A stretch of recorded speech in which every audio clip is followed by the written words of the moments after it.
សូមស្វាគមន៍មកកាន់ Channel រឿងនិទានខ្មែរ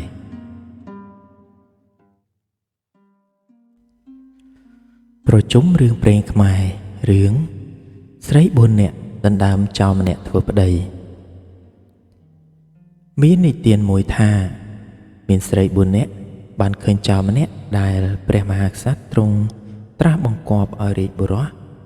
ដោតនៅត្រង់ទ្វារបន្ទាយប៉ុន្តែមិនទាន់ស្លាប់ទើបស្រីទាំង4នាក់គិតព្រមព្រៀងគ្នាចូលទៅសុំលួសចោរនោះពីព្រះមហាក្សត្រព្រះអង្គទ្រង់ព្រះរាជានុញ្ញាតឲ្យលួសយកតែទ្រង់ឲ្យនាងយកមាស 1000 ដំឡឹងដាក់ឃ្លាំងឯស្រី3នាក់គ្មានមាសថ្វាយមានតែស្រីម្នាក់ទៀតមានមាស 1000 ដំឡឹងថ្វាយជាថ្លៃលួសចោរលួសរួចជ្រះស្រឡះហើយយកចោរនោះមកនៅផ្ទះជាមួយគ្នាស្រីម្នាក់ខំសង្វាតរកថ្នាំមើលជំងឺស្រីម្នាក់ខំសង្វាតដេកអោបរក្សាមើលដោះលាងខ្ទុះសម្អាតជារៀងរាល់ថ្ងៃស្រីម្នាក់ខំសង្វាតរកស៊ីលក់ដូរយកប្រាក់មកចិញ្ចឹមលុះចំណេរយូរទៅចោរនោះបានជាសះស្បើយពីជំងឺហើយស្រីទាំង4នាក់ឆ្លោះប្រកែកគ្នាដណ្ដើមចោរនោះធ្វើជាប្តីរៀងៗខ្លួនប៉ុន្តែជជែកមិនដាច់ស្រេចព្រោះគ្មានអ្នកណាសម្រេចសេចក្តីឲ្យទើបនាងទាំង4នាក់នាំគ្នាទៅដល់ចៅក្រមជម្រាបបណ្ដឹងតាមដំណើររឿងរៀងៗខ្លួនចៅក្រមជំនុំជម្រះក្តីនោះពុំបានក៏នាំនាងទាំង4នាក់ឡើងក្រាបបង្គំទូលព្រះមហាក្សត្រតាមដំណើររឿងស្រីទាំង4នាក់ក្រាបទូលថាបើសេចក្តីដូចម្ដេចតើចៅនេះនឹងបានជាប្តីរបស់ស្រីមួយណាព្រះមហាក្សត្រទ្រង់ពិចារណាក្នុងព្រះហឫទ័យឆ្វេងយល់ស្រេចហើយទើបទ្រង់មានព្រះបន្ទូលបង្គាប់ថានាងដែលមានតែមាសឲ្យទៅលួសយកចោលហើយមិនបានថែរក្សារោគថ្នាំចាំជំងឺមិនបានដេកអោបរក្សាមើលជំងឺនោះត្រូវទុកជាម្ដាយឯនាងដែលខំសង្វាតដេកអោបរក្សាថែទាំជំងឺដោះលាងសំអុយអាសោចសពថ្ងៃនោះត្រូវបានជាប្រពន្ធចោរនោះចំណែកនាងដែលខំសង្វាតលក់ដូរយកប្រាក់មកចិញ្ចឹមចោរនោះត្រូវបានជាបងព្រះមហាក្សត្រទ្រង់កាត់សេចក្តីដូច្នេះហៅសុគតិគុំនាងល្អប្រពៃហងរឿងស្រី4នាក់ដណ្ដើមចោរម្នាក់ធ្វើប្តីចប់ដោយបរិបូរណ៍ប្រជុំរឿងព្រេងខ្មែររឿងមហាឥសីប្រោះខ្លាមាននិទានមួយដំណាលថាមានខ្លាតូលមួយទៅដេកលើរោងពស់លូនចេញមកចឹកខ្លានោះស្លាប់នៅមាត់រូងនោះថ្ងៃនោះជួនជាមហាឥសីមួយអង្គនិមន្តគោចរទៅឃើញខ្លានោះស្លាប់ក៏មេត្តាប្រោះខ្លានោះឲ្យរស់រានមានជីវិតឡើងវិញខ្លារស់ដឹងខ្លួនហើយនិយាយថាអញកំពុងតែដេកលក់ជាសុខសប្បាយក្នុងព្រៃជាលំនៅរបស់អញម្ដេចឡើយក៏ព្រះស្ដែងហ៊ានមកធ្វើឲ្យអញភ្ញាក់ម្លេះហើយអញខំព្រះស្ដែងស៊ីពុំលែងឡើយមហាឥសីឆ្លើយថាព្រះស្ដែងដេកលើរោងពស់ចឹកស្លាប់អញប្រោះព្រះស្ដែងឲ្យរស់ឡើងវិញគួរតែព្រះស្ដែងសងគុណអញម្ដេចឡើយក៏ព្រះស្ដែងគិតខំអញវិញមហាឥសីនិងខ្លាប្រកែកជជែកគ្នាមិនអស់មិនហើយទើបនាំគ្នាទៅប្តឹងចចកថ្លែងប្រាប់តាមដំណើររៀងៗខ្លួនចចកសិញ្ជឹងគិតថាអញនៅក្នុងព្រៃសពថ្ងៃនេះ ពឹងពាក់អនុភាពខ្លាបើអញកាត់សេចក្តីនេះឲ្យខ្លាចាញ់សមអញនឹងពឹងពាក់ខ្លានាព្រៃនេះពុំបានឡើយចចកក៏ដូច្នេះហើយក៏កាត់សេចក្តីឲ្យខ្លាស៊ីមហាឥសីឯចចកកាត់សេចក្តីយ៉ាងនេះហៅថាឆន្ទាគតិមហាឥសីមិនសុខចិត្តប្រកែកគ្នាទៅវិញទៅមកហើយនាំខ្លាទៅប្តឹងគោថ្លែងប្រាប់តាមដំណើររៀងៗខ្លួនដូចមុនគោគិតថាបើអញកាត់សេចក្តីឲ្យខ្លាចាញ់សមខ្លានេះស្អប់អញវានឹងខំអញមិនខានឡើយទើបគោកាត់សេចក្តីឲ្យខ្លាស៊ីមហាឥសីគោកាត់សេចក្តីយ៉ាងនេះហៅថាភយាកតិមហាឥសីមិនសុខចិត្តនាំខ្លាទៅប្តឹងស្វាគិតថាកាលមុនមានបុរសម្នាក់ធ្លាក់ទៅក្នុងអណ្ដូងទឹកឪពុកអញជួយសង្គ្រោះយោងឡើងមកលើមាត់អណ្ដូងបានមានខ្លាមួយគិតមកស៊ីបុរសនោះឪពុកអញនាំបុរសនោះឲ្យឡើងទៅលើដើមឈើបានរួចពីភ័យបុរសនោះបែរជាចិត្តអាក្រក់សម្រាប់ឪពុកអញវិញស្វាគិតដូច្នេះទើបកាត់សេចក្តីឲ្យខ្លាស៊ីមហាឥសីស្វាកាត់ក្តីយ៉ាងនេះហៅថា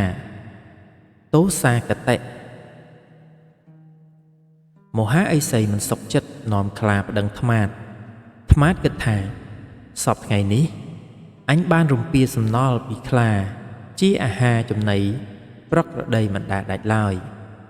បើអញកាត់ក្តីនេះឲ្យខ្លាចាញ់មុខជាខ្លាខឹងនឹងអញមិនដេចឡើយអញនឹងបានស៊ីរំពាខ្លានោះទៀតថ្មាតគិតដូច្នេះហើយក៏កាត់ក្តីឲ្យខ្លាស៊ីមហាឥសីថ្មាតកាត់ក្តីយ៉ាងនេះហៅថាលោភាគតិមហាឥសីមិនសុខចិត្តក៏នាំខ្លាទៅប្តឹងទេពមរឹកគិតថាមនុស្សទាំងពួងដើរព្រៃអាស្រ័យម្លប់ឈើផងទាំងឡាយចេះតែកាច់មែកហែកសន្លឹកស្ទុះសម្បកឆ្លកកាត់ដើមទេពប្រកិតដូច្នេះហើយក៏កាត់ក្តីឲ្យខ្លាស៊ីមហាឥសីទេពប្រកាត់ក្តីយ៉ាងនេះហៅថាមោហោគតិមិនទៀងត្រង់ឡើយមហាឥសីនៅមិនសុខចិត្តក៏នាំខ្លាទៅប្តឹងទន្សាយរួចប្រាប់ថាខ្លានេះដេកលើរន្ធពោះវែកចេញមកចឹកស្លាប់អាត្មាសូត្រមន្តប្រោះពឹសពោះឲ្យខ្លានោះរស់ឡើងវិញដោយគិតឃើញថាខ្លានេះនឹងតបគុណអាត្មាឥឡូវនេះខ្លាក៏ប្រាថ្នាស៊ីអាត្មាវិញតាមតែពិចារណាឲ្យអាត្មាចោះឯខ្លាក៏ប្តឹងថាខ្ញុំកំពុងតែដេកលក់ជាសុខសប្បាយក្នុងព្រៃស្រាប់តែព្រះស្ដេចឫស្សីនេះធ្វើឲ្យខ្ញុំភ្ញាក់ហេតុនេះត្រូវខ្ញុំសុំស៊ីព្រះស្ដេចឫស្សីនេះព្រះស្ដេចឫស្សីនេះពុំសុខចិត្តនាំខ្ញុំទៅប្តឹងចចកកាត់ឲ្យខ្ញុំស៊ីមិនសុខចិត្តនាំខ្ញុំទៅប្តឹងគោក៏កាត់ឲ្យខ្ញុំស៊ីឫស្សីនេះមិនសុខចិត្តនាំខ្ញុំទៅប្តឹងសត្វស្វាក៏កាត់ឲ្យខ្ញុំស៊ីឥសីនេះមិនសុខចិត្តនាំខ្ញុំទៅប្តឹងថ្មាតគាត់ក៏កាត់ក្តីឲ្យខ្ញុំស៊ីឥសីនេះទៀតមិនសុខចិត្តក៏នាំខ្ញុំទៅប្តឹងទេពព្រឹកក៏កាត់ខ្ញុំឲ្យស៊ីឥសីនេះទៀតរួចមិនសុខចិត្តក៏នាំខ្ញុំមកប្តឹងលោកតាមតែលោកពិចារណាឲ្យខ្ញុំចោះទន្សាយស្ដាប់ពាក្យមហាឥសីនឹងខ្លាហើយក៏ពិចារណាដោយប្រាជ្ញាឈ្លាសវៃឆ្វេងយល់អាបសេចក្តីហើយប្រាប់ថាបើដូច្នោះចូលមហាឥសីនិងបងខ្លានាំគ្នាទៅដល់ទីដែលកើតហេតុនោះហើយឲ្យបងខ្លាឯងដេកលក់នៅសក់ដូចពីដើមចុះគឺឲ្យមហាឥសី ូនទៅដល់កន្លែងដែលខ្លាដេកនោះឲ្យអញបានយល់ហើយនឹងពិចារណាដោយប្រការនោះទើបមហាឥសីនិងខ្លាបបួលគ្នាទៅនាំទាំងទន្សាយទៅផងលុះទៅដល់កន្លែងនោះហើយខ្លាក៏ប្រប្រាស់ដេកនៅទីដដែលនោះយូរបន្តិចពស់វែកចេញមកចឹកខ្លានោះស្លាប់នៅមាត់រន្ធនោះឯងកាលបើខ្លានោះស្លាប់ហើយទន្សាយប្រាប់ឥសីថាសូមលោកមើលខ្លានោះចុះហេតុតែអត់ធម៌វង្វេងភ្លេចគុណគេឥឡូវពុំរំលងនឹងវេរីកម្មឡើយតាំងពីពេលនោះទៅមុខលោកកុំធ្វើគុណនឹងខ្លានេះឲ្យសោះទន្សាយកាត់ក្តីយ៉ាងនេះហៅថាសុគតិគុំមនាងសេចក្តីល្អដំណើរល្អគឺសុចរិតយុត្តិធម៌ហងរឿងមហាឥសីប្រខ្លាចប់ដោយបរិបូរណ៍ប្រជុំរឿងព្រេងខ្មែររឿងមហាសេដ្ឋីមានកូន3នាក់ឆ្លោះដណ្ដើមមរតកគ្នាមាននិទានមួយថាមានមហាសេដ្ឋីម្នាក់មានកូនប្រុស3នាក់កូនច្បងនិងកូនបន្ទាប់2នាក់មានប្រពន្ធហើយចេញទៅធ្វើផ្ទះនៅដោយខ្លួនពីគ្នាឆ្ងាយពីផ្ទះឪពុកចំណែកកូនពៅនៅផ្ទះជាមួយឪពុកជាប់រហូតមក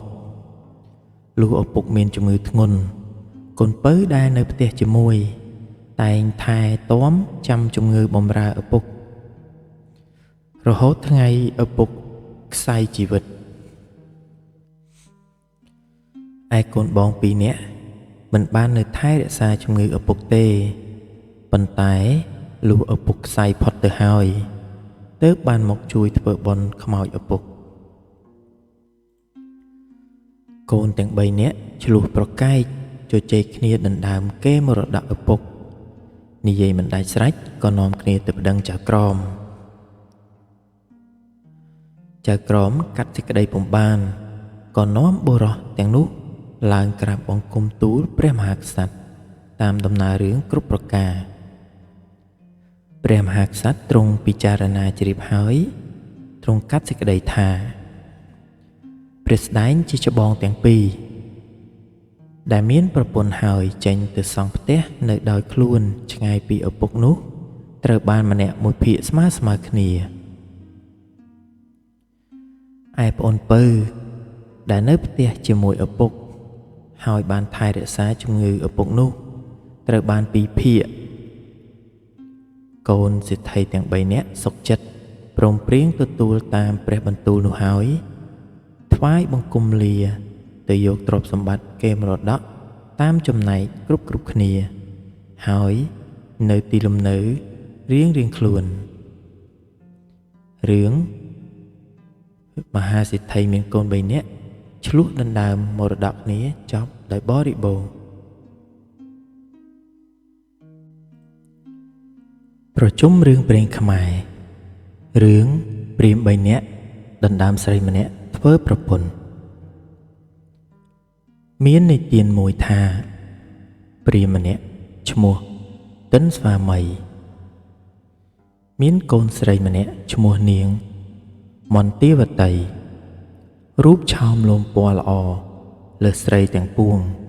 គ្មានស្រីណាប្រៀបផ្ទឹមស្មើឡើយ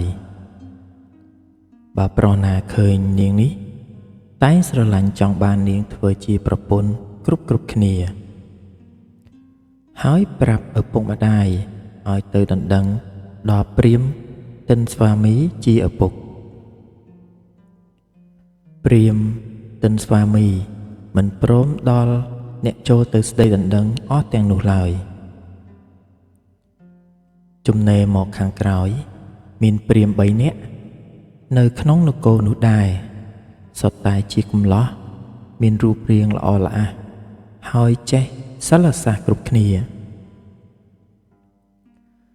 ព្រាហ្មណ៍ម្នាក់ឈ្មោះវិជ្ជាកេសីព្រាហ្មណ៍ម្នាក់ឈ្មោះវិជ្ជាសន្ធោព្រាហ្មណ៍ម្នាក់ទៀតឈ្មោះវិជ្ជាស្វាមី ព្រាហ្មណ៍ទាំង3អ្នកនោះប្រាប់ឪពុកម្ដាយចូលទៅស្ដីដណ្ដឹងនាងមន្ទាវតីកូនស្រីទិនស្វាមីព្រាហ្មណ៍ដូចគ្នាទិនស្វាមីព្រាហ្មណ៍មិនឲ្យកូនស្រីទៅព្រាហ្មណ៍ណាឡើយព្រោះគិតឃើញថាបើឲ្យទៅម្នាក់ណាមុខជាពីរអ្នកទៀតនឹងខឹងលុះចំណេរតមកពួកព្រាហ្មណ៍កំឡោះជាច្រើនដែលសម្លាញ់ចង់បាននាងមន្ទាវតីធ្វើជាប្រពន្ធរាល់គ្នានោះក៏ទៅចំរោមនិយាយចែចង់នាងមន្ទាវតីតាមអំពើចិត្តរៀងខ្លួនឯនាងមន្ទាវតីដឹងថាពួកព្រាហ្មណ៍កំឡោះចោមស្រឡាញ់ដូច្នេះក៏កើតទុកក្រៀមក្រំទៅជាឈឺរីងរៃស្គមស្គាំងតតែខ្សែជីវិតទៅឪពុកម្ដាយក៏ធ្វើបុណ្យខ្មោចកូនស្រីតាមទំនៀមទម្លាប់ទៅឯព្រាហ្មណ៍ទាំង3នាក់ដូចចេញឈ្មោះខាងដើមដែលស្រឡាញ់នាងចង់បាននាងមន្ទាវតីធ្វើជាប្រពន្ធនោះកាលបើដឹងដំណឹងថានាងមន្ទាវតីខ្សែជីវិតទៅហើយក៏នៅតែជាប់ចិត្តអាឡោះអាល័យនាងនោះអត់ភ្លេចម្លោះហើយព្រាហ្មណ៍ឈ្មោះវិជាកិសីប្រមូលឆ្អឹងធាតុនាងមន្ទាវតីយកទៅគាប់នៅព្រៃមួយហើយទួញយំចាំយាមល្បាតរៀងរាល់ថ្ងៃឯព្រាហ្មណ៍ឈ្មោះវិជាសន្ធោហេតុតែមានចិត្តអាឡោះអាល័យនាងពេកក៏ទៅយំបោកខ្លួនប្រដេកននាលនៅភ្នោខ្មោចនាងនោះឯងចំណែកឯព្រាហ្មណ៍ឈ្មោះវិជាស្វាមីក៏កាត់ទុកសង្រេចឥតស្បើយសោះឡើយម្ល៉េះហើយក៏ដើរទៅពឹងពាក់សំណាក់អាស្រមនៅនឹងព្រាហ្មណ៍ម្នាក់រួចលើកដៃសំពះសុំរៀនសិលសាស្ត្រមុនអាគមវិជាការឯរុជិស្វាមីព្រាហ្មណ៍ជាគ្រូអាចារ្យអាណិតក៏បង្រៀនវិជាស្វាមីព្រាហ្មណ៍ឲ្យចេះសិលប្រុសនិងសិលជប់ពូកែឈុតឆាប់ដូចចិត្តលុះវិជាស្វាមីព្រាហ្មណ៍កំឡោះរៀនសិលសាស្ត្រចេះមុនចេះប្រុសជប់ស្រេចហើយក៏សំពះលារុជិស្វាមីព្រាហ្មណ៍ជាគ្រូវិលមករកព្រាហ្មណ៍ទាំងពីរនាក់ហើយនាំទៅដល់ភ្នោខ្មោចនាងមន្ទាទេវីមន្ទាវតីប្រមូលអស់ឆ្អឹងនាងនោះឡើងទៅវិជាស្វាមីព្រាហ្មណ៍បានសូត្រសែកមុនជប់ឆ្អឹងឲ្យរស់ជារូបរាងនាងនោះល្អប្រពៃឥតឆ្គងឡើងវិញព្រាហ្មណ៍ទាំង3នាក់យល់នាងមន្ទាវតីមានរូបឆោមលោមពណ៌ល្អប្រសើរដូច្នេះក៏ឆ្លោះប្រកែកជជែកគ្នាដណ្ដើមយកនាងនោះជាភរិយារៀងខ្លួនវិជាកិសីថាអញយកឆ្អឹងនាងនេះទៅកប់នៅព្រៃស្មសានហើយអញចាំយាមល្បាតឥតអ្នកណាជួយអញសោះនាងនេះគួរតែបានជាភរិយាអញចំណែកវិជាសន្ធោថាអញទៅទួញយំសោករក្សាភ្នោខ្មោចនាងនេះនៅព្រៃស្មសានតែម្នាក់ឯងនាងនេះគួរតែបានជាភរិយារបស់អញឯវិជាស្វាមីថាអញសង្វាតទៅរៀនសិលសាស្ត្រចេះហើយមកប្រោះឲ្យនាងនេះរស់ដូចដើមនាងនេះគួរតែបានមកជាភរិយារបស់អញព្រាហ្មណ៍ទាំង3នាក់ជជែកឆ្លោះប្រកែកគ្នាចង់យកនាងជាប្រពន្ធរៀងខ្លួនមិនដាច់ស្រេចក៏នាំគ្នាទៅដល់ចៅក្រមប្តឹងតាមដំណើររឿងហើយសួរថាបើដូច្នេះតើនាងនេះគួរជាប្រពន្ធរបស់អ្នកណាឯចៅក្រមនឹងជំនុំជម្រះរឿងនេះមិនបានក៏នាំព្រាហ្មណ៍ទាំង3នាក់ឡើងក្រាបបង្គំទូលព្រះមហាក្សត្រតាមដំណើរសពគ្រប់ប្រការព្រះមហាក្សត្រទ្រង់ពិចារណាឆ្វេងយល់ក្នុងព្រះរាជហឫទ័យស្រេចហើយទ្រង់ត្រាស់ថាឯគុណព្រះស្ដែងទាំង3នាក់នេះសឹងប្រសើរគ្រប់គ្នា គួរជាឪពុកគួរជាប្តីគួរជាកូនគឺវិជាស្វាមីដែលបានចេះសិលសាស្ត្រពូកែឆុតឆាប់មកប្រោះនាងឲ្យរស់រូបមានរូបល្អល្អដូចដើមនោះគួរតែបានទៅជាឪពុកចំណែកវិជាសន្ធោដែលនៅចាំថែរក្សាខ្មោចនាងនោះគួរឲ្យបានជាប្តីឯខាងវិជាកេសីដែលមានចិត្តសប្បុរសបានយកធាតុនាងទៅកប់នោះគួរឲ្យបានទៅជាកូននាងហេតុម្ដេចក៏ឲ្យបានទៅជាកូនហេតុតែគេបានយកធាតុនាងទៅកប់ឧបមាដោយកូនលើកខ្មោចម្ដាយហើយយកធាតុម្ដាយទៅកប់ឯព្រៃស្មោសានោះឯងហេតុដូច្នេះត្រូវតែទុកជាម្ដាយព្រាហ្មណ៍ទាំង3នាក់នោះឮព្រះបន្ទូលដូច្នេះហើយក៏សុខចិត្តគ្រប់គ្នាក្រាបថ្វាយបង្គំទទួលព្រះបន្ទូលនៃព្រះមហាក្សត្រហើយក្រាបថ្វាយបង្គំលាទៅលំនៅអាត្មាទីតីព្រះមហាក្សត្រទ្រង់កាត់សេចក្តីដូច្នេះហៅថាសុគតិគុំនាងសុចរិតយុត្តិធម៌ល្អប្រពៃហងរឿងព្រាហ្មណ៍3នាក់ដណ្ដើមស្រីម្នាក់ធ្វើជាប្រពន្ធចប់ដោយបរិបូរណ៍ប្រជុំរឿងព្រេងខ្មែររឿងបុរសម្នាក់ទៅជួញភ្លើងឆេះទំនិញក្នុងសំពៅមាននិទានមួយថាមានបុរសម្នាក់មានទ្រព្យសម្បត្តិច្រើនចុះសំពៅទៅជួញមានកូនក្មួយសុំដោយសារសំពៅទៅជួញជាមួយជាច្រើនអ្នកឯម្ចាស់សំពៅនោះចិញ្ចឹមឆ្មាមួយទុកជាមង្គលក្នុងសំពៅហើយឲ្យកូនក្មួយ4នាក់រក្សាជើងឆ្មាទាំង4មួយម្នាក់ឆ្មានោះកើតដំបៅនៅជើងម្ខាងចៅអ្នករក្សាជើងឆ្មាដំបៅនោះយកសំពត់ជ្រលក់ប្រេងរុំជើងឆ្មានោះនៅមិនស្ងៀមសោះដើរទៅជន់លើភ្លើងឆេះសំពត់ក្តៅដល់ជើងឆ្មានោះនាំភ្លើងរត់ទៅក្នុងសំពៅឆេះអស់ទ្រព្យសម្បត្តិនិងទំនិញទាំងពួងនៅក្នុងសំពៅនោះឥតសល់បន្តិចឡើយម្ចាស់សំពៅប្រាប់ចៅទាំង4នាក់ដែលរក្សាជើងឆ្មានោះឲ្យសងទ្រព្យសម្បត្តិទាំងអស់ចៅរក្សាជើងឆ្មា3ដែលគ្មានដំបៅឆ្លើយថាខ្ញុំពុំបានឲ្យឆេះទ្រព្យទេចៅដែលរក្សាជើងដំបៅយកសំពត់ជ្រលក់ប្រេងរុំជើងឆ្មាហើយឆ្មានោះដើរទៅលើភ្លើងបានជាឆេះអស់ទំនិញទាំងនោះដូច្នេះត្រូវឲ្យចៅរក្សាជើងឆ្មាដំបៅនោះសងម្នាក់ឯងចោះ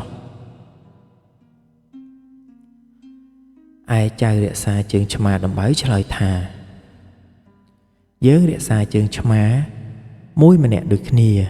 មកពីយើងធ្វេសប្រហែសទាំងអស់គ្នាបានជាឆ្មានាំភ្លើងទៅឲ្យឆេះអស់ទ្រព្យក្នុងសំពៅហេតុនេះឲ្យអញសងតែម្នាក់ឯងដូចម្ដេចបានចៅទាំង4អ្នកបន្ទោសគ្នាទៅវិញទៅមកប្រកែកមិនព្រមរកទ្រព្យសងម្ចាស់សំពៅឡើយទើបនាំគ្នាទៅប្តឹងចៅក្រមតាមដំណើររៀងខ្លួនចៅក្រមកាត់សេចក្តីនោះពុំបានក៏នាំបុរសទាំង4នាក់ទៅកល់ព្រះមហាក្សត្រក្រាបបង្គំទូលតាមដំណើរដែលចៅទាំង3នាក់និងចៅម្នាក់ផ្សេងពីគ្នាព្រះមហាក្សត្រទ្រង់ពិចារណាឆ្វេងយល់ហើយទ្រង់មានព្រះបន្ទូលកាត់សេចក្តីថាព្រះស្ដែងរក្សាជើងឆ្មាដំបៅយកសំពត់ជ្រលក់ប្រេងរុំជើងដំបៅមិនអាចដើរទៅដល់ភ្លើងបានឡើយឯព្រះស្ដែងទាំង3នាក់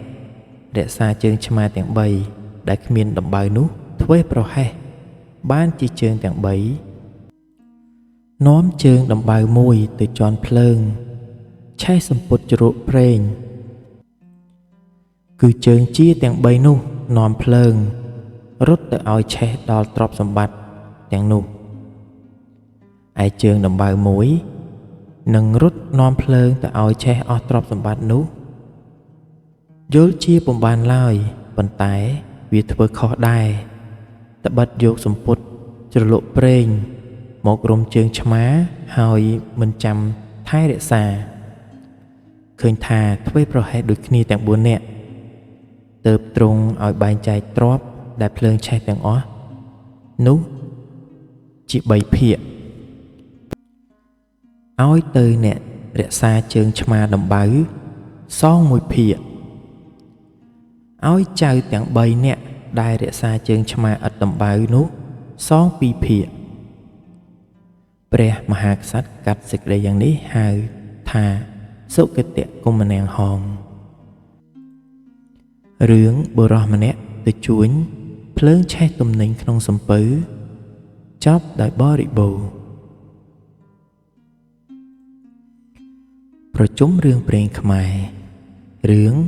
បុរស3នាក់ធ្វើទូកឈ្មួញឲ្យលិច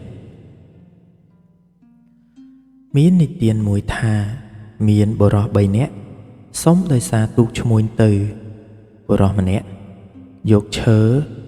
ដូចជាដងសាដៀវមកដេញធ្វើជាភ្លេងបុរសម្នាក់ទៀតកាលបើឮគេដេញសាដៀវធ្វើជាភ្លេងតពីរោះដូច្នេះហើយក៏ទះដៃឮសូរស្រួយពីរោះបុរសម្នាក់ទៀតឮគេទះដៃពីរោះដូច្នោះ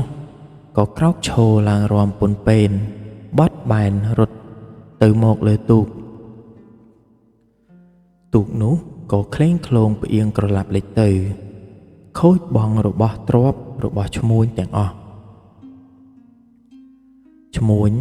ប្តឹងឲ្យបុរសទាំង3នាក់សងទ្រព្យសម្បត្តិដែលលិចលង់ក្នុងទឹកបាត់ទាំងនោះឯបុរសទាំង3នាក់នោះឆ្លោះប្រកែកបន្ទោសគ្នាទៅវិញទៅមករោគទ្រព្យសងឈ្មួញបុរសម្នាក់និយាយថាព្រោះហេតុតែចៅនោះរាំបានជាទូកក្លែងក្លងតតែក្រឡាប់លេចទៅត្រូវឲ្យចៅនេះឯង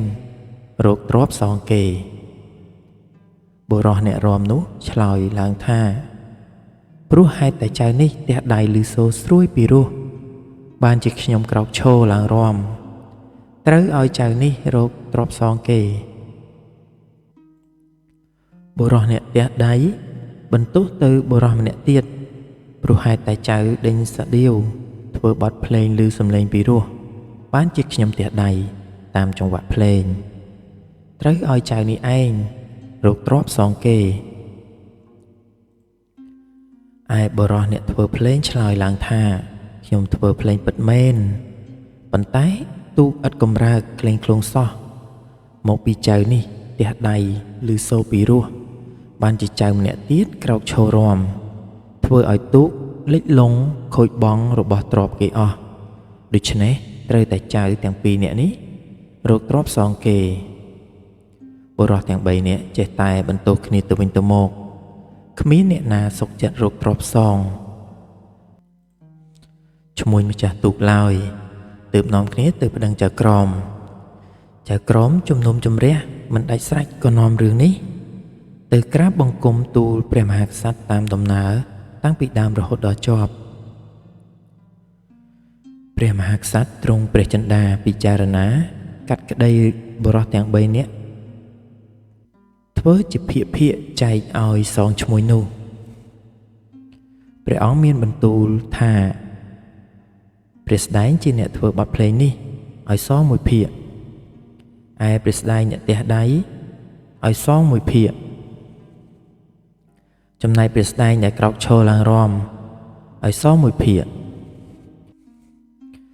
បុរសទាំង3នាក់ទទួលព្រមសុខចិត្តតាមព្រះបន្ទូលនោះហើយក៏ក្រាបថ្វាយបង្គំលាទៅទីលំនៅទីតីព្រះមហាក្សត្រកាត់សេចក្តីយ៉ាងនេះហៅថាសុគតិគមនាង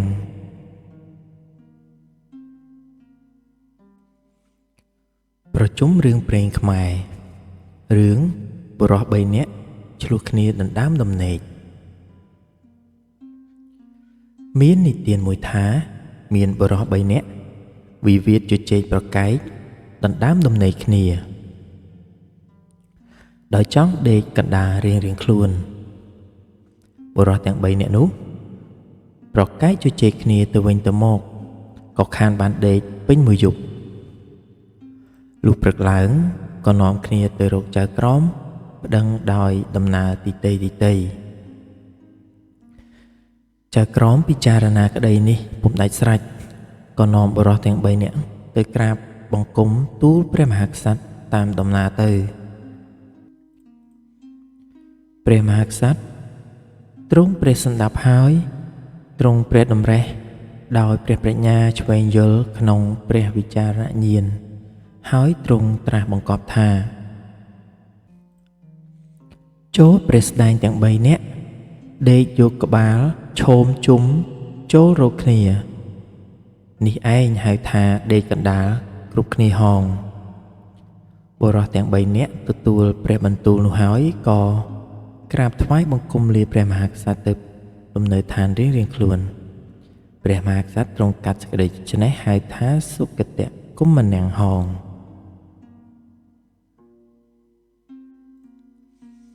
ប្រជុំរឿងព្រេងខ្មែររឿងក្ដុំពីរម្នាក់មានកូនប្រុស3នាក់ឆ្លោះដណ្ដើមមរតកគ្នា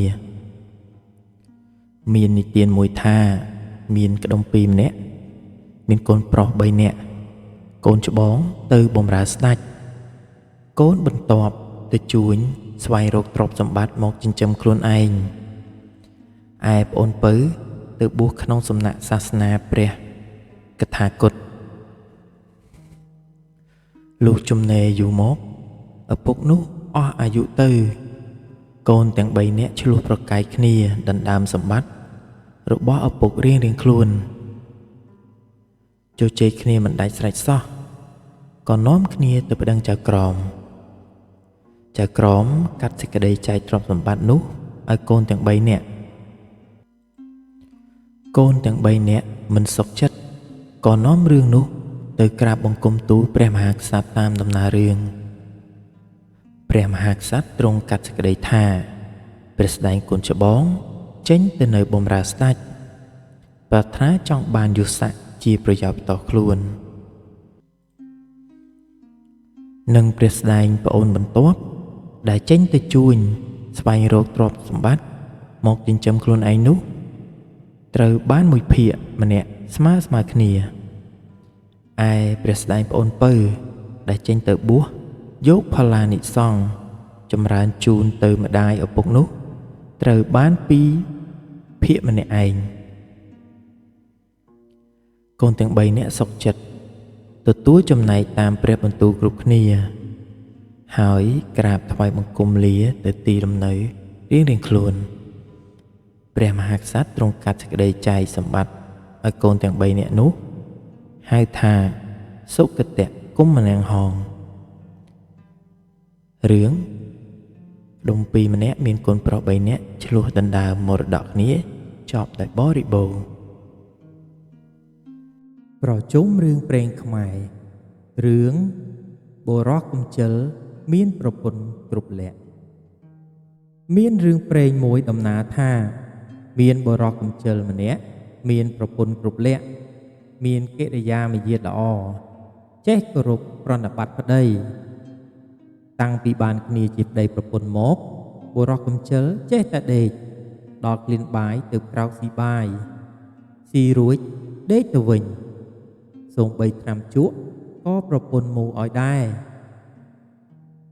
ប្រពន្ធជាមនុស្សគោរពប្រណិប័តប្តីមិនមានពាក្យអាក្រក់ទៅលើប្តីសោះលើកបាយលើកទឹកនិងរបស់អ្វីឲ្យប្តីសុទ្ធតែសំពះដល់យូរទៅមានសេចក្តីក្រីក្រខ្លាំងណាស់នាងនោះរកអ្វីចិញ្ចឹមពុំបានសោះថ្ងៃមួយនាងរៀបស្លា5ម៉ាត់បារី5ចូលទៅក្រាបសំពះប្តីហើយថាខ្ញុំសុំទោសអ្នកប្តីត្បិតយើងសពថ្ងៃក្រីក្រណាស់យើងមិនបានរកស៊ីគ្មានទទួលទានទេសូមឲ្យអ្នកទៅកាប់ឈើធ្វើនង្គ័លរនាស់ធ្វើស្រែនឹងគេ ត្បិតដល់រដូវធ្វើស្រែហើយប្តីថាបើដូច្នេះឲ្យនាងដាំបាយវិជ្ជាសំណុំចុះប្តីនឹងទៅរកកាប់ឈើធ្វើនឹងគាល់រនាស់ប្រពន្ធក្រោកពីយប់ដាំបាយវិជ្ជាកញ្ចប់មានទាំងដឹងពូថៅទៅផងបុរសកំជិលដេកតតែថ្ងៃរះប្រពន្ធពុំហ៊ានដាស់ចាំឲ្យក្រោកខ្លួនឯងដល់ក្រោកហើយប្រពន្ធដងទឹកទៅលុបមុខឲ្យរួចស្រេចនាងក៏ហុចស្លាបារីនិងបាយកញ្ចប់ព្រមទាំងគ្រឿងប្រដាប់ទៅឲ្យប្តីបុរសនោះក៏ចុះពីលើផ្ទះចូលទៅក្នុងព្រៃបានឃើញឈើមួយដើមមានមេឃសាខាម្លប់ត្រជាក់ក៏ដាក់បាយសំណុំដឹងពូថៅហើយដេកគងអន្ទាក់ខ្លាមើលទៅលើនិយាយតែម្នាក់ឯងថាមេឃឈើនេះត្រូវធ្វើជាភ្នៀងនឹងកលមេឃនេះត្រូវធ្វើជាយាមមេឃនេះត្រូវធ្វើជាដងមេឃនេះត្រូវធ្វើជានឹមមេឃនេះត្រូវធ្វើជារនាស់គ្រាន់តែដេកថាប៉ុណ្ណឹងពេលឃ្លានបាយក្រោកឡើងស្រាយបាយសំណុំស៊ីរួចដេកថាដូចមុនទៀតថ្ងៃរសៀលត្រឡប់មកផ្ទះវិញប្រពន្ធឃើញរត់ទៅទទួលយកគ្រឿងប្រដាប់នាំប្តីឡើងទៅលើផ្ទះយកទឹកលាងជើងឲ្យប្តីហើយសួរថាអ្នកទៅបានការដូចម្ដេចខ្លះប្តីថាមិនទាន់បានទេនាងចាំស្អែកសុំទៅទៀតដល់កន្លែងដើមឈើនោះហើយរុក្ខទេវតាដែលអាស្រ័យនៅទីនោះឮបុរសកំជិលថាដូច្នេះក៏ភ័យខ្លាចរកកន្លែងនៅគ្មានក៏គិតគ្នានឹងតាមទៅវាយសម្លាប់បុរសកំជិលនោះឲ្យស្លាប់នៅមាត់ជណ្ដើរផ្ទះតែម្ដងកុំឲ្យវាមកកាប់ឈើនេះបានបុរសនោះក៏ត្រឡប់មកផ្ទះវិញរុក្ខទេវតាតាមមកដល់របងផ្ទះឃើញប្រពន្ធរត់ទៅទទួលប្តីដល់មាត់របងយកទឹកលាងជើងប្តីដោយសិរីសួស្តីប្រពន្ធនោះទេវតាចូលមិនចោះមិនហ៊ានវាយបុរសនោះរួចពីអន្តរាយក៏ឡើងទៅដល់លើផ្ទះប្រពន្ធសួរនិយាយដូចមុនទៀតថាបានសពគ្រប់អស់ហើយព្រឹកនឹងទៅកាប់ទៀតទេវតាភ័យណាស់បុរសនោះមុខជាកាប់ហើយព្រឹកនេះក៏នាំគ្នាមកនិយាយអង្វរថាសុំកុំកាប់ឈើនោះបុរសនោះថាអញមិនព្រមទេព្រឹកនេះអញទៅកាប់ហើយទេវតាភ័យណាស់ក៏នាំគ្នានិយាយសោកដោយប្រាប់ទីកន្លែងកំណប់មាសប្រាក់ឲ្យបុរសនោះសួរថាឲ្យកំណប់ប៉ុន្មានកន្លែងទេវតាថា2កន្លែងបុរសថាមិនព្រមទេបើ4កន្លែងទៅព្រមហើយឲ្យដាក់ឈើសម្គាល់ឲ្យផងទេវតាក៏ព្រមធ្វើតាមកុំឲ្យទៅកាប់ដើមឈើនោះបុរសថាបើដូច្នេះខ្ញុំលែងកាប់តែថាព្រឹកនេះខ្ញុំទៅកោះកំណប់នោះហើយទេវតាថាទៅចុះខ្ញុំដោតឈើសម្គាល់ទុកឲ្យព្រឹកឡើងប្តីប្រពន្ធនាំគ្នាទៅកោះកំណប់ដែលទេវតាឲ្យក្នុងកំណប់មួយទាំងពីរអ្នកប្តីប្រពន្ធត្រូវជញ្ជូន3ថ្ងៃបានសុទ្ធតែមាសនិងប្រាក់ចាក់គោពេញផ្ទះនាងនោះក៏រៀបចំដាក់ហឹបដាក់ឡាំងមិនឲ្យអ្នកណាឃើញហើយក៏ជួជាងឲ្យធ្វើគ្រឿងប្រដាប់លក់ជាចំនួនរឹតតែមានឡើងបានជាសេដ្ឋីមានមនុស្សកោះកមូលមករកពឹងពាក់ជាច្រើនរាប់មិនអស់ទ្រព្យគង់ត្បិតស្រីចេះសំចៃទុកផ្ទះធំស្រណុកត្បិតលាក់ស្រីជារឿងបុរសកំជិលមានប្រពន្ធគ្រប់លក្ខចប់ដោយបរិបូរណ៍ប្រជុំរឿងព្រេងខ្មែររឿងបុរសមានកូន4នាក់រៀនវិជ្ជា4បទមានបុរសម្នាក់មានកូន4នាក់បានសិក្សាវិជ្ជា4បទស្ទាត់ជំនាញរៀងខ្លួនគឺម្នាក់ចេះស៊ីម្នាក់ចេះដេកម្នាក់ចេះកាត់ក្តីឯម្នាក់ទៀតចេះចង់ស្រីឪពុកក៏យកកូនទាំង4នាក់នោះទៅថ្វាយស្ដេច ក្រាបអំពីវិជានីមួយៗក្នុងខណៈដែលថ្វាយនោះស្ដេចទ្រង់រក្សាទទួលទុកថ្ងៃមួយស្ដេចទ្រង់ពិសោធន៍បរិសម្នាក់ដែលចេះស៊ីជាមុនឲ្យគេរៀបភោជនាអាហារជាច្រើនមុខស្ដេចដួសទឹកឆៅមួយក្រចកដាក់ទៅក្នុងចានសម្លមួយហើយទ្រង់ប្រាប់ទៅបរិសនោះថាឲ្យស៊ីភោជនាអាហារគ្រប់មុខបុរសនោះក៏បរិភោគតាមព្រះរាជបញ្ជាដល់ទៅសម្លមួយមុខដែលស្ដេចបានដាក់ទឹកឆៅមួយក្រចកចូលនោះបុរសនោះមិនបរិភោគស្ដេចសួរបុរសនោះថាហេតុម្ដេចបានជាចៅឯងមិនបរិភោគសម្លនេះបុរសនោះ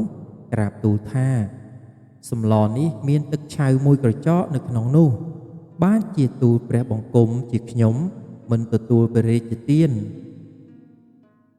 ស្ដេចនឹកក្នុងព្រះハរតីបុរសនេះចេះវិជាខាងស៊ីស្ទាត់មែនអំពីនោះទៅស្ដេចទ្រង់ពិសោធន៍បុរសចេះដេកទៀត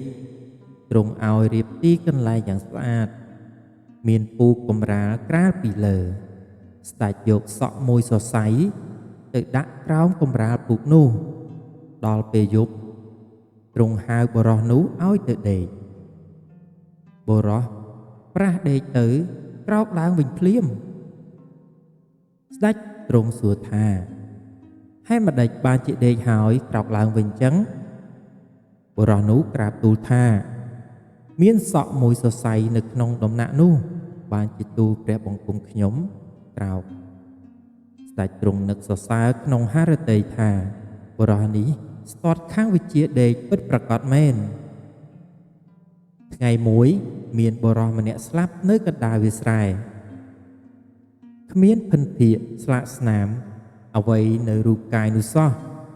ស្ដេចទ្រង់បង្គាប់ឲ្យតុលាការមកក្រសួងស៊ើបសួររកហេតុនោះក៏ពុំឃើញ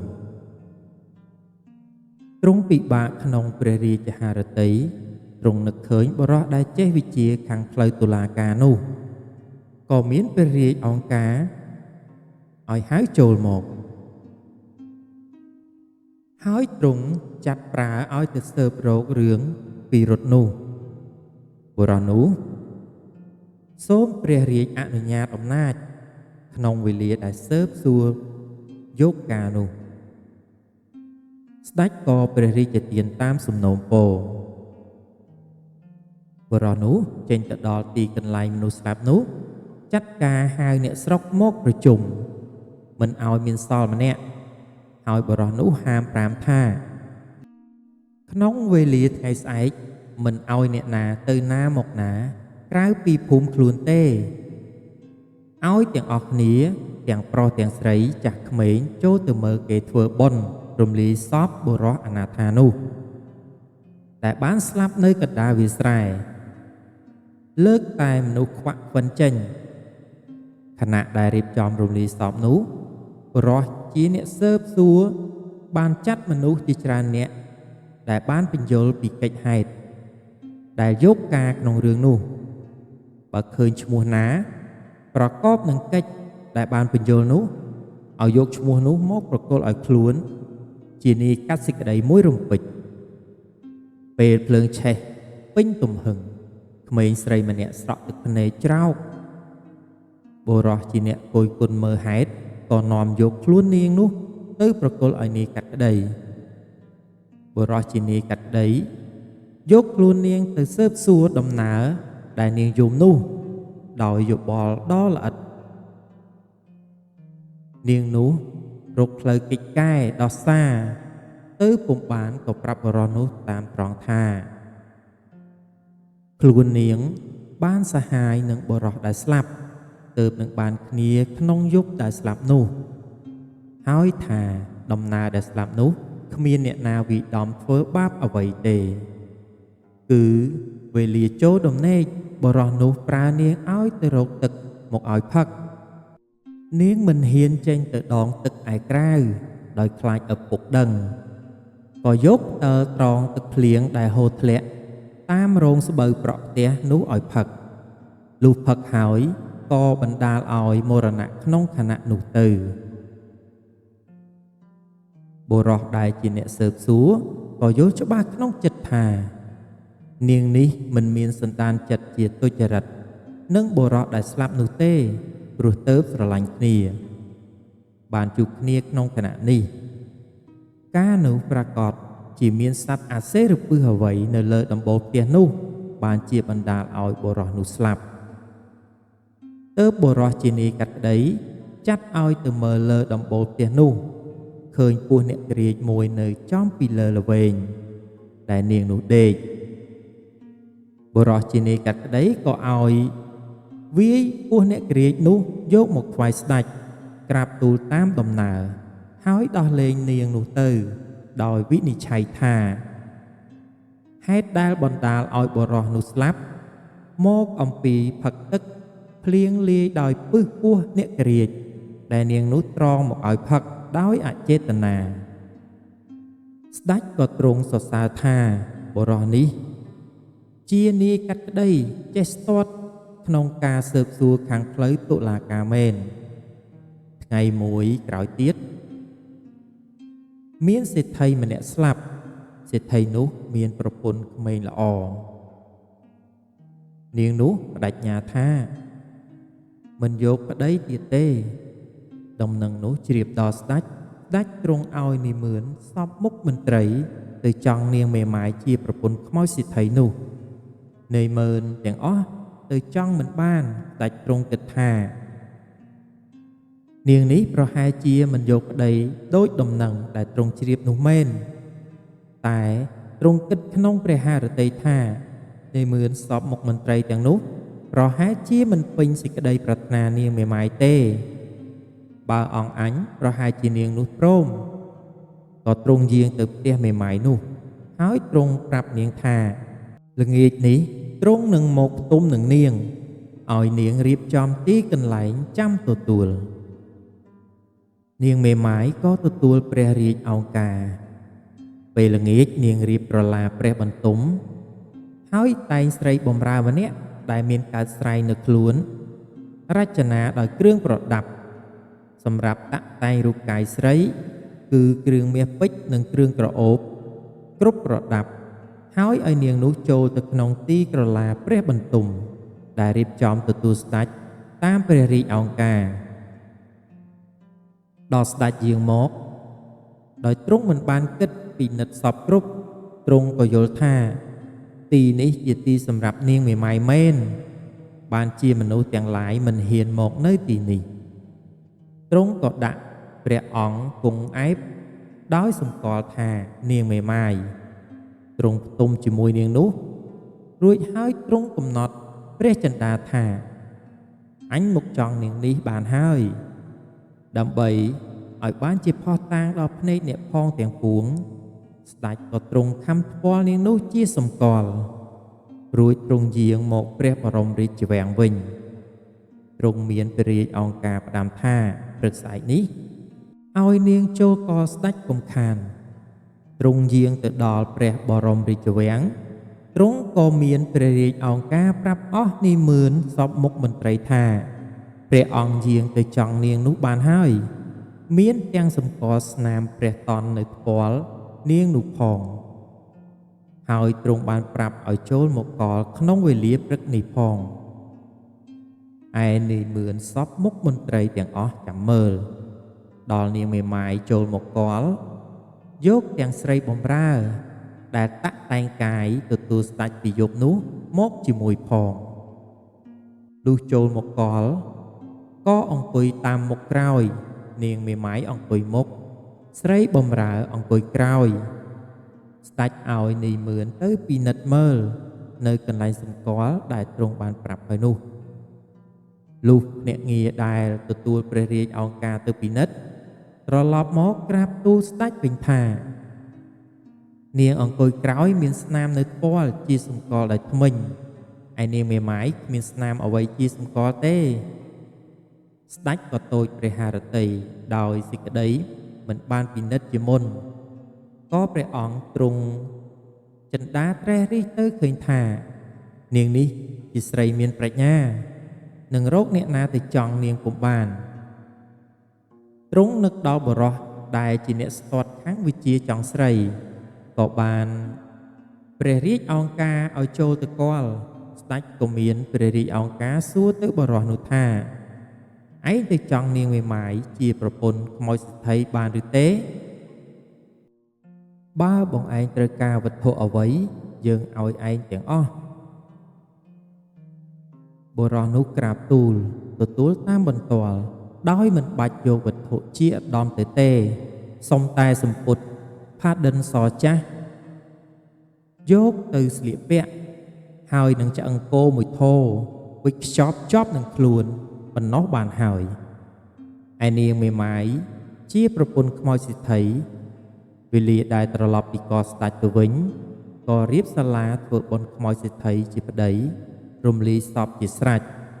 រើសធាតុយកមកខ្ចប់តម្កល់លើសាលាធ្វើបុណ្យឆ្លង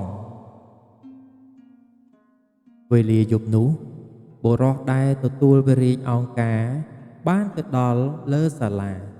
ដែលនាងមេម៉ាយធ្វើបុណ្យខ្មោចឲ្យប្តីដែលនឹងហើយស្រេចនៅវេលាព្រឹកស្អែកនោះដល់ហើយធ្វើជាយំសោកនឹងខ្មោចប្រពន្ធខ្លួនស្លាប់មានសេចក្តីទុក្ខយ៉ាងខ្លាំងដោយមានទាំងធាតុស្ពាយចប់នឹងខ្លួនជាសម្គាល់ផងបណ្ដាលឲ្យអស់ពួកអ្នកក្រុមនាងមេម៉ាយដែលនៅលើសាលានោះទាំងប៉ុន្មានមានសេចក្តីឆ្ងល់ភ័ន្តភាំងគ្រប់គ្នាសួរទៅបរិសនោះថាហេតុអ្វីក៏អ្នកមកយំសោកបោកខ្លួនប្រាណនៅទីនេះខ្លាំងម្ល៉េះបុរសនោះប្រាប់ទៅអ្នករក្សាសាលានោះថាខ្ញុំឃើញគេធ្វើបុណ្យខ្មោចលោកសេដ្ឋីខ្ញុំនឹកដល់ខ្មោចប្រពន្ធខ្ញុំដែលស្លាប់ជាយូរហើយនោះភ្លាមក៏បណ្ដាលឲ្យកើតក្តីសង្វេគនិងទុក្ខវេទនានិងការប្រត់ប្រាស់ជាថ្មីមួយជាន់ទៀតតាំងពីប្រពន្ធស្លាប់ទៅនោះខ្លួនខ្ញុំលះបង់ការងារចោលអស់ស្ពាយតែធាតុប្រពន្ធដើរដោយសេចក្តីអាឡោះអាល័យហើយបុរសនោះសុំអ្នកចាំសាលានោះស្នាក់នៅមួយយប់បុរសដែលចាំសាលាមិនហ៊ានសម្រេចដោយខ្លួនឯងក៏យកសេចក្តីនោះទៅជម្រាបនាងមេម៉ាយជាចៅហ្វាយតាមដំណើរដែលបុរសនោះអធិប្បាយអំពីសេចក្តីកំសត់របស់ខ្លួនហើយសុំសាលាស្នាក់នៅនាងមេម៉ាយមានចិត្តអាណិតដល់បុរសកំសត់ដែលមានទុក្ខព្រាត់ប្រាសប្រពន្ធនោះក៏យល់ព្រមឲ្យស្នាក់ហើយបង្គាប់ទៅអ្នកបម្រើឲ្យរៀបអាហារភោជនៈឲ្យទានបុរសនោះផងលុះយប់នាងមេម៉ាយទៅស្ដាប់ធម្មទេសនាឆ្លងបុណ្យខ្មោចប្តីនៅលើសាលាដែលតម្កល់ចិត្តនោះឯបុរសចောင်းស្រីក៏សំងំធ្វើជាដេកលក់ទៅនាងមេម៉ាយនោះស្ដាប់ធម្មទេសនាចប់ត្រឡប់ទៅផ្ទះវិញបុរសជាអ្នកចောင်းស្រីឃើញឱកាសស្ងាត់ល្អក៏លួចយកធាតុប្រពន្ធខ្លួនទៅដាក់រកធាតុសេដ្ឋីជាប្តីនាងមេម៉ាយលុះដល់ព្រឹកឡើងនាងមេម៉ាយចូលដល់សាលាបុរសនោះក៏យំយ៉ាងខ្លាំងថាអ្នកណាលួចធាតុប្រពន្ធខ្ញុំបាត់នាងមេម៉ាយឆ្ងល់ក៏សួរបុរសនោះថាហេតុអ្វីក៏អ្នកឯងយំខ្លាំងម្ល៉េះបុរសនោះប្រាប់ទៅនាងមេម៉ាយវិញថាអ្នកឯណាលួចធាតុប្រពន្ធខ្ញុំទៅបាត់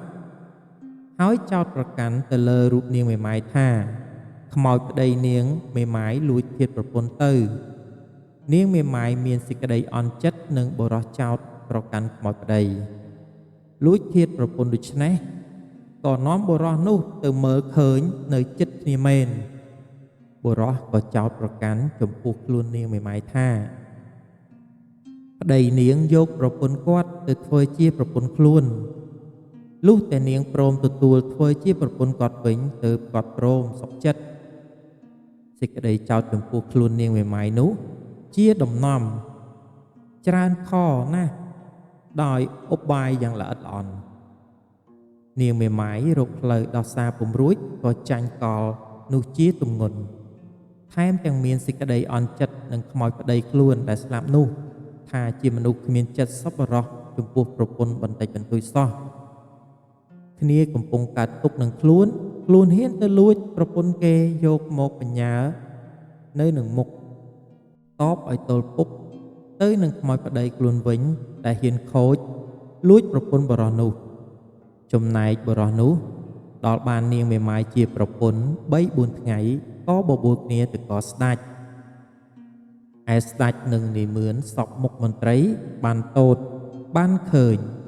ក៏មានសេចក្តីសរសើរចំពោះបរោះនោះថាជាអ្នកមានវិជ្ជាចេះចង់ស្រីប្រកបមែន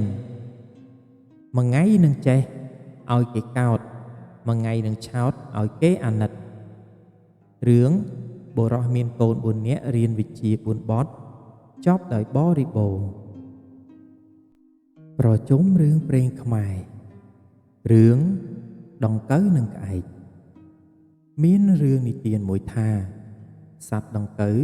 កំពុងស៊ីស្លឹកឈើមានសត្វក្អែកមួយហៅរកចំណីទៅប្រទះនឹងដង្កូវនោះក្អែកថាពេលនេះមានលៀបមាត់បានដង្កូវស៊ីក៏ហៅទៅចិត្តដង្កូវក្រឡេកឃើញក្អែកក៏នឹកថាខ្លួនអាក្អែកនេះចិត្តខូខើនឹងចឹកអញស៊ីឥឡូវហើយដង្កូវសួរក្អែកថាមករកអ្វីក្អែកប្រាប់ដង្កូវវិញថាអញមកស៊ីដង្កូវឯងដង្កូវថាលុះតែក្អែកឯងរកប្រស្នាអញឃើញទើបស៊ីអញបានបើរកប្រស្នាអញមិនឃើញស៊ីអញមិនបានទេក្អែកសួរថាប្រស្នាដង្កូវឯងយ៉ាងដូចម្ដេចសួរមកចុះអញនឹងរកឲ្យឃើញដង្កូវសួរទៅក្អែកដូចមានតទៅនេះដូចម្ដេចដែលគេហៅថាផ្អែមជាងគេបំផុត 2. ដូចម្ដេចដែលគេហៅថាជូរចត់ជាងគេបំផុត 3. ដូចម្ដេចដែលគេហៅថាស្អុយជាងគេបំផុត 4. ដូចម្ដេចដែលគេហៅថាក្រអូបជាងគេបំផុតកាលបើក្អែកបានឮដង្កូវសួរប្រស្នាទាំង4បទនេះហើយមានសេចក្តីត្រេកអរជាទីបំផុតក៏ស្រែកហូកញ្ជ្រៀវលេងដោយគិតថាប្រស្នាដង្កូវទាំង4បទនេះអញមុខជារកឃើញឥឡូវហើយនឹងបានស៊ីដង្កូវនេះមិនខានទើបក្អែកឆ្លើយដោះប្រស្នាដូចមានតទៅនេះ 1. ដែលគេហៅថាផ្អែមនោះគឺមានស្ករនិងទឹកឃ្មុំផ្អែមជាងអ្វីទាំងពួង 2. ដែលគេហៅថាជូរចត់នោះ